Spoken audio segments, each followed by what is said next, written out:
Ulysse est roi d'Ithaque. Ithaque, c'est une île de la mer Ionienne. Et il est marié à Pénélope, dont il a un enfant, un garçon, Télémaque. Il est célèbre non tant par sa force, mais par sa ruse, contrairement aux autres héros guerriers grecs tels Hercule, Achille ou Thésée. Vous connaissez toutes la belle Hélène, Hélène de Troie.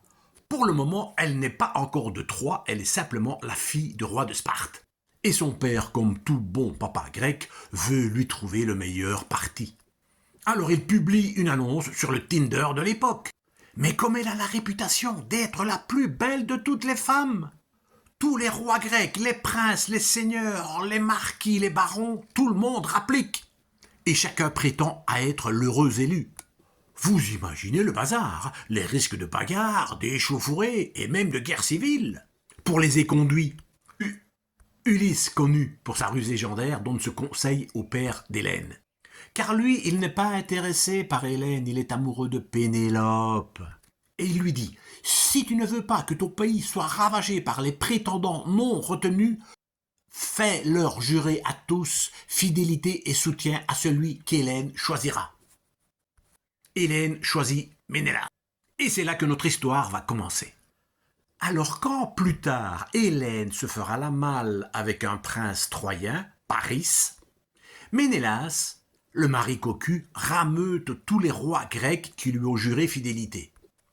Pour ramener à la maison la belle infidèle, ce sera la guerre de Troie. Ulysse, entre-temps, a épousé Pénélope, et il n'a aucune envie d'aller guerroyer à l'autre bout du monde, au secours d'un mari cocu. Et d'ailleurs, un oracle avait prédit à Ulysse que s'il allait à Troie, il reviendrait 20 ans plus tard, seul, misérable et abandonné de tous. Vous comprenez qu'il n'a aucune envie d'y aller.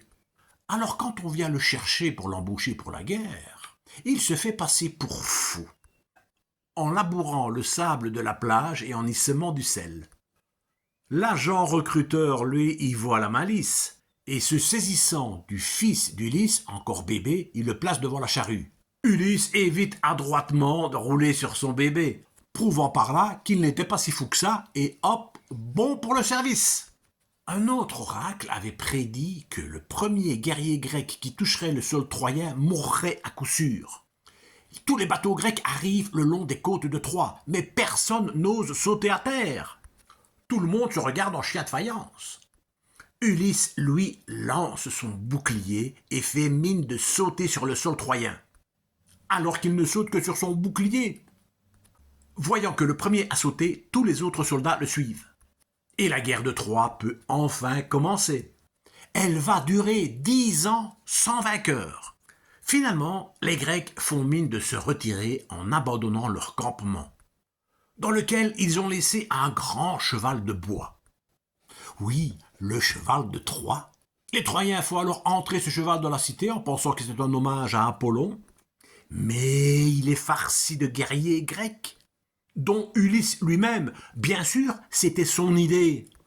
Alors, pendant la nuit, pendant que les Troyens fêtent le départ des Grecs, les soldats cachés à l'intérieur en sortent et ouvrent les portes de la cité, permettant à l'armée grecque qui était revenue de pénétrer à l'intérieur et de s'en emparer.